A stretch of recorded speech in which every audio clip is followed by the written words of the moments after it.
સિહોરની શ્રેય હોસ્પિટલના જલદીપસિંહ ગોહિલે એક વ્યક્તિની સારવાર કરી જીવનદાન આપ્યું. સિહોરની શ્રેય હોસ્પિટલે હૃદયને ફરી ધબકતું કર્યું. 2 દિવસની પહેલાંની ઘટના સીસીટીવીમાં કેદ થઈ. સિહોરના ક્રિકેટ છાપરી પાસે આવેલ ગ્રાઉન્ડમાં એક કાર પાર્કિંગ કરવા જઈ રહેલા આધેડને હૃદયનો હુમલો આવતા ત્યાં જ ઢળી પડ્યા હતા. આ ઘટનામાં આજુબાજુના લોકો દોડી આવ્યા હતા.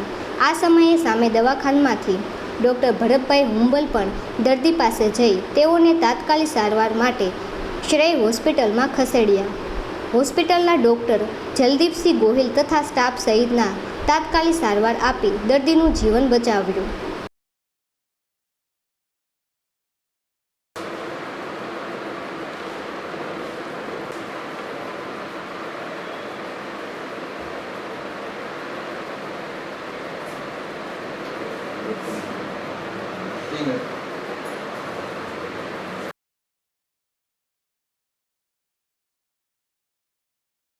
ને ડિફિબ્રિલેટર કહેવામાં આવે છે કે હૃદયની ગતિ અનિયમિત હોય, હૃદય બંધ પડી ગયું હોય એવા સંજોગોમાં ઇલેક્ટ્રિક શોક આપી હૃદયના ધબકારા ફરીથી નિયમિત કરે છે અને ટૂંકમાં જીવન બચાવનારું મશીન કહેવાય આ ડિફિબ્રિલેટર મશીન. સાહેબ એની અંદાજિત કિંમત કેટલી હશે? ડિફિબ્રિલેટરની અંદાજિત કિંમત 2 થી 2.5 લાખ જેવી કિંમત હોય છે એમની, પણ એમનો ઉપયોગ ક્યારેક જ થાય છે, પણ જે ટાઈમે ઉપયોગ થાય છે ને એ ટાઈમે આખા દર્દીનું જીવન બદલાઈ જાય છે. પેશન્ટને અહીં લાવ્યા હતા સીધા? પેશન્ટને ઇમરજન્સીમાં લાવવામાં આવે. આ આઈસીયુ એરિયા છે અને ઇમરજન્સીમાં બધી સારવાર આપી અને પછી આઈસીયુમાં શિફ્ટ કરવામાં આવે છે પેશન્ટને.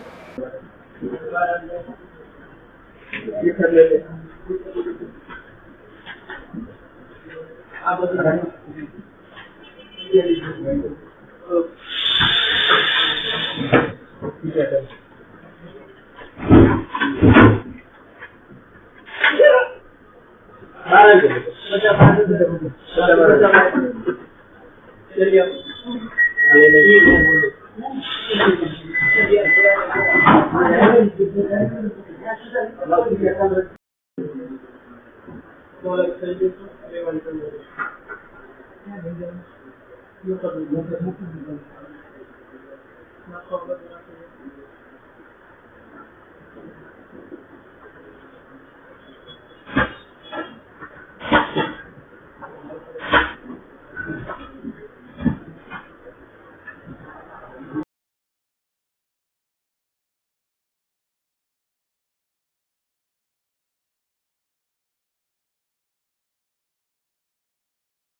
જે આઈસીયુ છે એમાં આપણે 2 વેન્ટિલેટર મશીન છે અને દરેક બેડ ઉપર મલ્ટીપેરા મોનિટર રાખવામાં આવેલા છે જેના દ્વારા અત્યાધુનિક બધી સારવાર જે ભાવનગર લેવલના આઈસીયુની કહી શકાય એ આપણે સિહોર તાલુકા લેવલે આપી શકીએ અને અમૂલ્ય જીવ બચાવવામાં મદદ કરી શકીએ.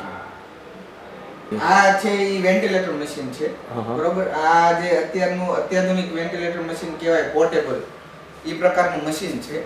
આ મશીનને આપણે કોઈ જગ્યાએ નીચે શિફ્ટ કરવું હોય અથવા તો ટ્રાવેલિંગમાં યુઝ કરવું હોય તો બી કરી શકાય છે.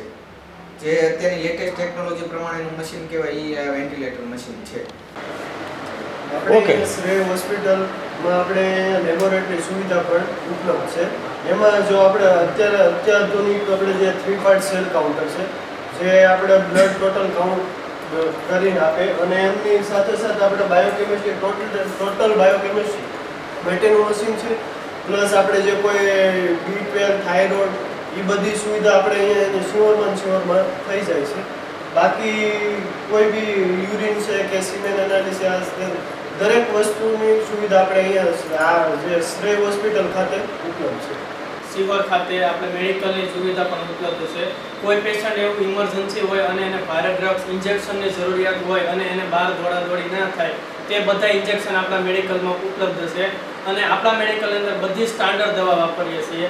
અને મેડિકલની અંદર 24/7 જે મેડિસિનની જરૂરિયાત હોય તે ઇમરજન્સીમાં ઉપલબ્ધ કરી આપીએ છીએ. એટલે પેશન્ટના સગાને બહાર દોડાદોડી ના થાય તેના માટે બધી સુવિધા અને બધી મેડિસિન ઉપલબ્ધ છે.